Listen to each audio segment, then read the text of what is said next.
Magandang araw mga bata! Ngayon, meron na naman tayong bagong aralin na tutuklasin. Pero bago ang lahat, nais muna naming magpakilala sa inyo. Ako nga pala si Binibining Trixie Ann Canales. Ako naman si Binibining Jovelyn O. Navia. Magandang araw mga bata! Ako naman si Binibining Michelle at kami ang inyong mga guro para sa ating aralin ngayon. Ngayon, bago nating formal na simulan ang ating aralin, maaari bang iyuko natin ang ating mga ulo at ipikit ang mga mata para sa ating panimulang panalangin. Sa ngalan ng Ama, sa Anak, sa Espiritu Santo. Amen. Panginoon, salamat po sa panibagong araw na ito upang kami ay matuto.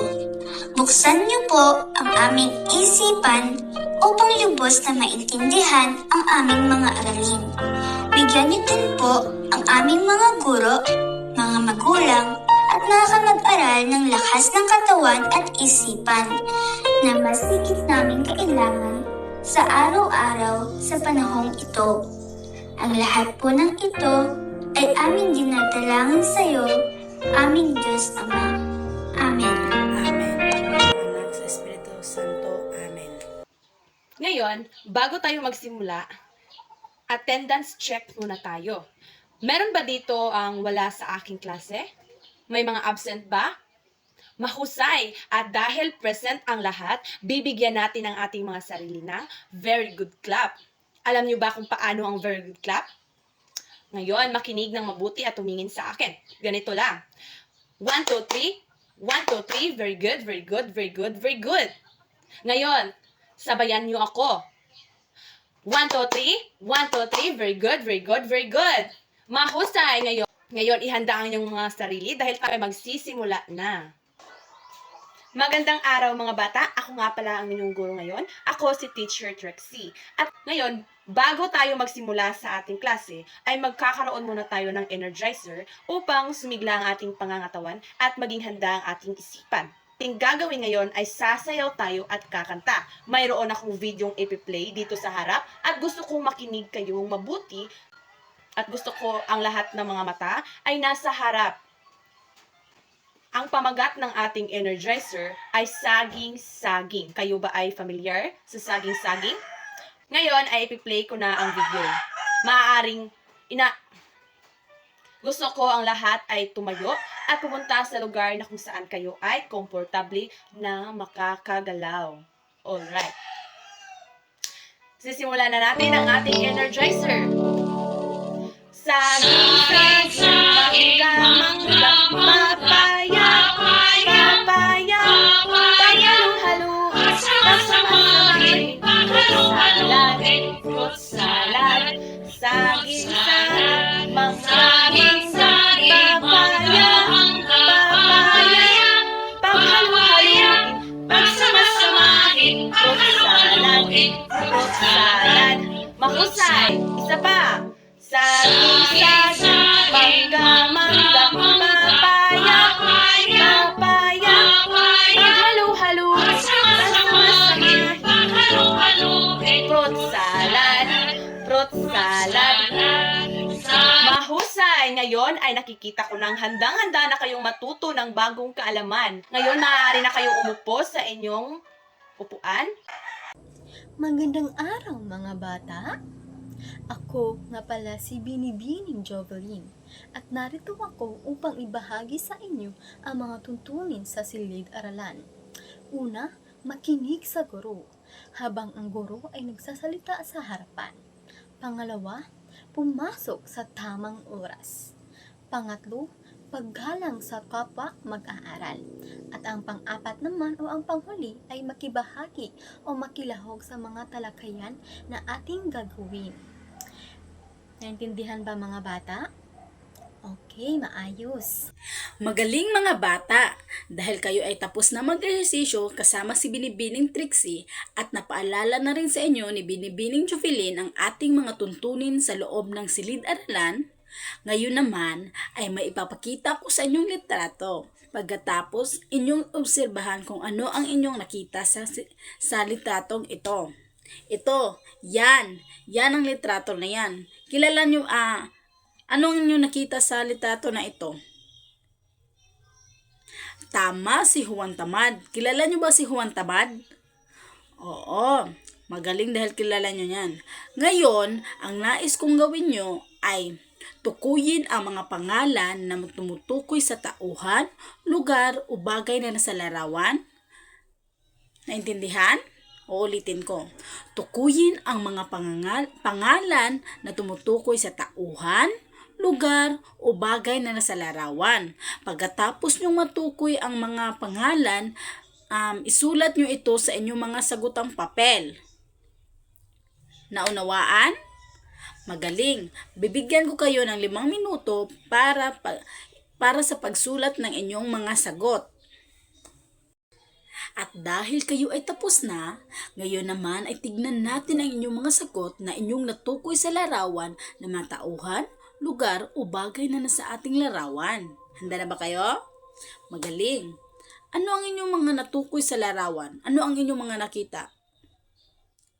Tama, si Juan. Ang ating pangunahing bida sa ating larawan ay si Juan na nabibilang siya sa ano? Sa ano siya nabibilang? Tama, sa tao. Siya ang pangunahing tauhan ng ating larawan. Ano pa? May nakita ba kayong iba? Bagay, hayop, o anin pa man ang nakita ninyo? Tama, meron ding isang malaking bayabas na sa ating larawan. Magaling, magaling. Ano pa ang inyong mga nakita? Tiyak na marami pa kayong makikita dyan. Sino pa ang may sagot? Itaas ang mga kamay. Magaling, meron din tayong insekto sa may itaas na bahagi ng ating larawan. At anong insekto ito? Magaling, ito ay ladybug. Magaling. Ano pa inyong mga nakita? Tama, meron din makikita din sa larawan ang 2 pares na tsinelas ni Juan. Magaling mga bata. At dahil magaling na kayo sa pagtukoy ng mga tauhan, bagay o hayop na nakikita sa inyong larawan, ngayon naman si Binibining Jubilin ay may kwentong ibabahagi sa inyo. Handa na ba kayong makinig sa kwento? Oo, magaling. At dahil handa na kayo, tiyakin niyong makikinig kayo dahil may mga tanong kayong sasagutin sa pagkatapos niyong basahin o ibahagi ni Binibining Jubilin ng kwento. Para kayo ay makasagot, makinig kayong mabuti kay Teacher Kabinibining Jovelyn. Ngayon mga bata, meron tayong babasahing maikling kwento.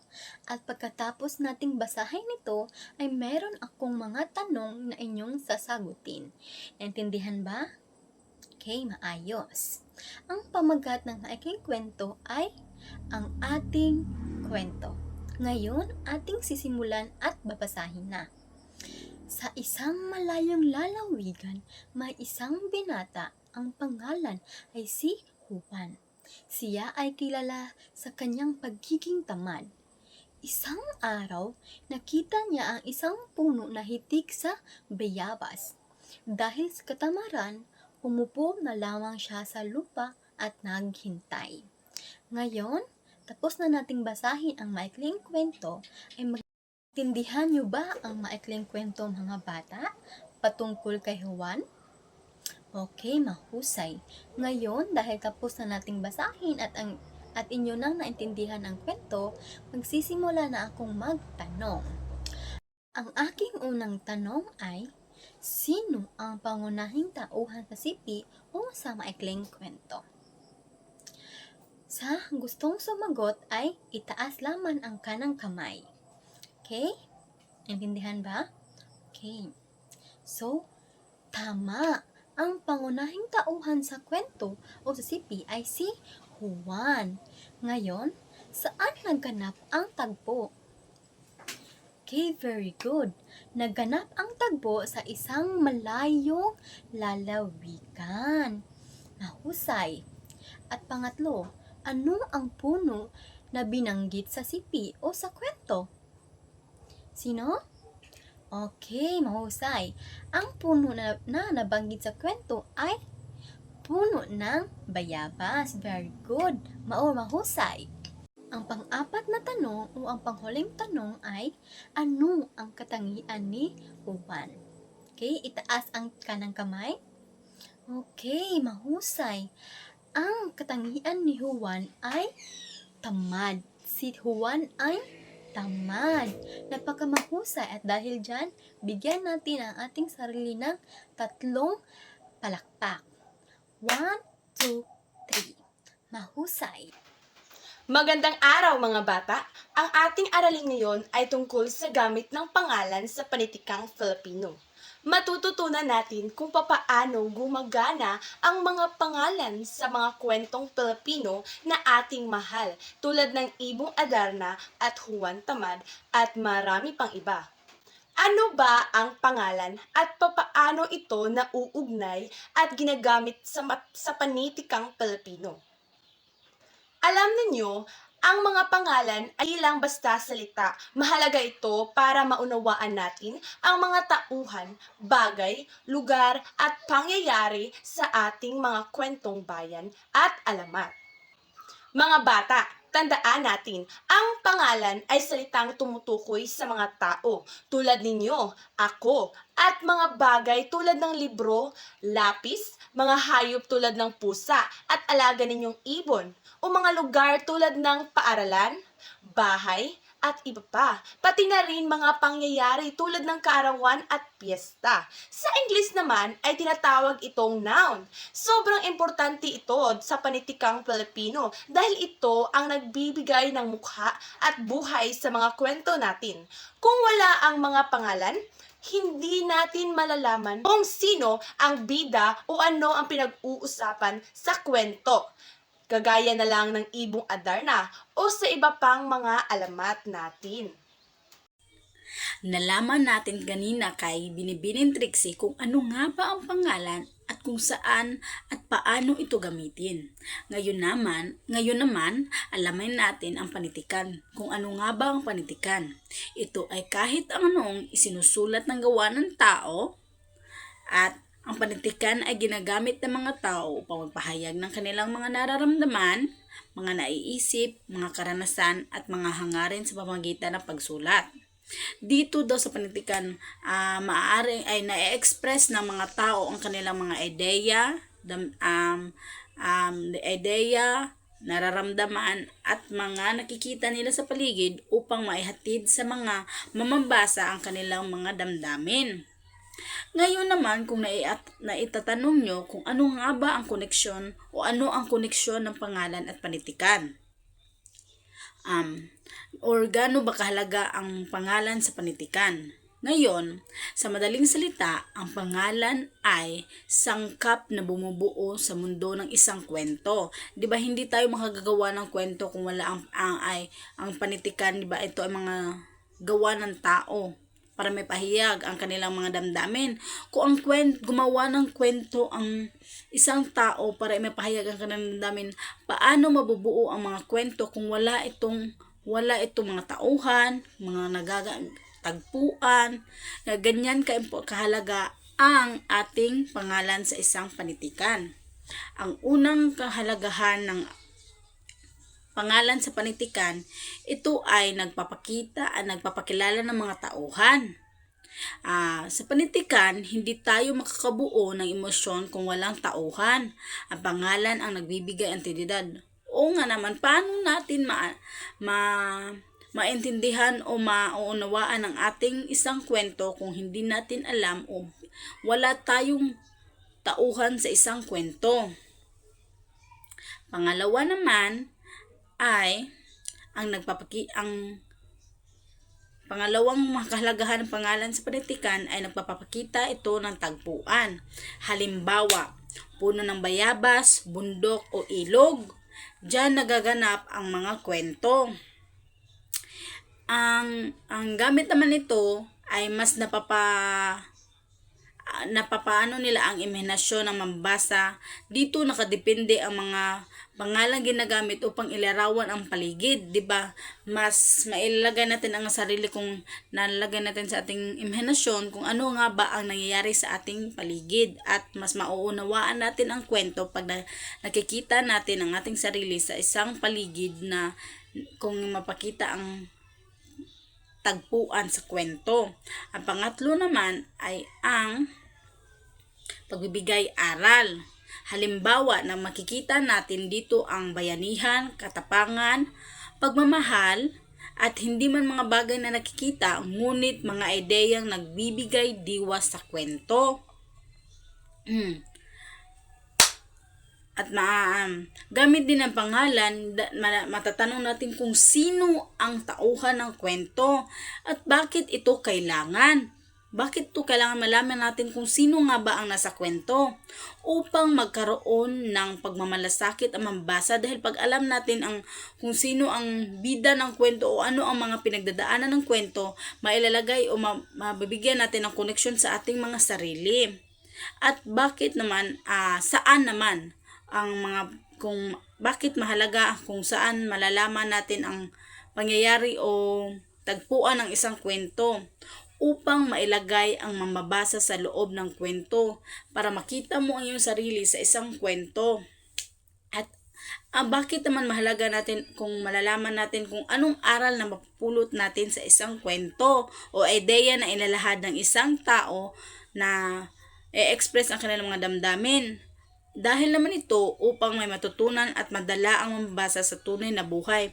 Gaya ng sabi ko kanina, mahalaga ang pag alam natin kung ano ang mga aral na ating mapupulot sa kwento para atin ding magamit sa pang-aaraw-araw na buhay.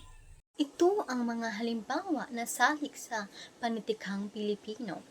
Sa inyong nakikita na larawan, ito ay ang kwento ng Juan Tamal. Ito ay binasa natin kanina o tinalakay. But before natin ito binasa o tinalakay kanina, familiar ba kayo sa serye or sa kwentong Juan Tamal? Maaari nyo itong napanood sa serye ng GMA noon. So ngayon, narito naman ang mga pangalan sa kwentong Juan Tamal. Ang tauhan at ang bida sa kwento. Si Juan Tamad. Wala nang iba kundi si Juan Tamad. Ang bagay o tagpuan sa kwento ay sa puno ng bayabas. Ngayon, ang pangalawang halimbawa ay ang ibong Adarna. Ang ibong Adarna ay isa sa pinakamasikat na pampantikang Pilipino. Ngayon, atin namang tatalakayin o babanggitin ang mga pangalan na nabanggit sa kwento. Una ay ang tauhan sa kwento. Sino nga ba ang tauhan sa kwento? Ang tauhan sa kwento ay si Don Juan, Don Pedro, Don Diego, at ang ibong Adarna. Mahusay. Ngayon, saan naman ang tagpuan sa kwento? Ang tagpuan sa kwento ay ang kaharian, kagubatan, at ang bundok. At ang aral na mapupulot natin o makukuha sa kwento ng ibong Adarna ay ang pagiging matapang, tapat, at mabuti sa kapwa. At yun lamang ang mga halimbawa na aking maibabahagi sa inyo. Naintindihan niyo ba ang mga halimbawa na aking binanggit, mga bata? O ang aming talakayan sa ngayong araw? Okay, maayos. At dahil naintindihan niyo ang aming talakayan ngayon, ay bigyan natin ang ating sarili ng isang very good lang clap. Alam niyo ba kung paano gawin ito? Okay, narito lamang yan. 1, 2, 3. 1, 2, 3. Very good lang. Uy. Ngayon, tayong lahat naman. 1, 2, 3. 1, 2, 3. Very good lang. Uy. Punan ang kwento. Yan ang pamagat ng inyong gawain ngayong hapon. Aking babasahin ang panuto bago kayo magsimula. Punan ang mga patlang sa pangungusap gamit ang angkop na pangalan. Pumili ng sagot sa loob ng kahon. Ito ba ay kawayan, diwata, bayani, lakas at katapangan? Aking babasahin, kagaya na lang ng unang pangungusap. Si Maria Makiling ay isang blank na nagbabantay sa bundok. Ano kaya ang tamang sagot dito? Yan ang inyong kailangang alamin. At ang mga tamang sagot ay makikita nyo lamang sa loob ng kahon. Ngayon, bibigyan ko kayo ng 5 minuto upang gawin ito. Upang sagutan ninyo ito. Maaari na kayong magsimula. Para naman sa inyong pangalawang gawain, ay kailangan yung pumili ng isang kilalang tauhan sa panitikang Filipino tulad ni na Juan Tamad, Maria Makiling, Darna, o si Ibong Adarna o ang Ibong Adarna. Maaari rin kayong pumili ng ibang tauhan mula sa panitikang Filipino na hindi ko nabanggit. Kailangan nyo lang sumulat ng 2 hanggang 5 pangungusap tungkol sa inyong napili at salungguhitan ninyo ang mga pangalan na inyong ginamit o pinili. Bibigyan ko kayo ng 5 segundo upang gawin ito. Ngayon, maaari na kayong magsimula. Ngayon mga bata, meron kayong sasagutan sa paglalapad. Ang inyong gagawin lamang ay bumuo ng pangungusap na may kaugnay sa panitikang Pilipino gamit ang mga sumusunod na pangalan. Ang mga pangalan na gagamitin ay Ibong Adarna, Bundok Apo, Darna, Alamat, at Bayanihan. Pagkatapos ay salungguhitan ang mga pangalan na ginamit. Naintindihan niyo ba mga bata? Okay, mahusay. Ngayon, bibigyan ko lamang kayo ng 5 minuto upang sagutan ang inyong talakayin o paglalapad. Okay, maaari na kayong magsimula. Magaling mga bata dahil natapos na natin ang ating aralin ngayong araw at dahil nakikita naming nauunawaan na ninyo ang ating aralin, ngayon naman ay ang oras ng pagbibigay sa inyong takdang aralin. Pakinggang mabuti ang aking sasabihin. Mag-isip ng isang akdang panitikang Pilipino na tumatak sa inyo. Di ba kanina na pag-usapan natin ang mga panitikang Pilipino? Ano nga ba yon? Tama, gaya na lamang na halimbawa ang Juan Tamad, Maria Makiling, Darna o Ibong Adarna at marami pang iba. Sa lahat ng iyon, pumili kayo ng isang panitikang Pilipino na tumatak sa inyo. Yung tumatak sa inyo. At isulat nyo sa isang maikling talata o isang talata lamang kung bakit ito ang tumatak sa inyo. At banggitin din kung anong tagpuan sa akda ang tumatak sa inyo at ipaliwanag kung bakit. Ilagay nyo ito sa inyong mga sagutang papel at titignan natin yan bukas sa ating aralan. Salamat!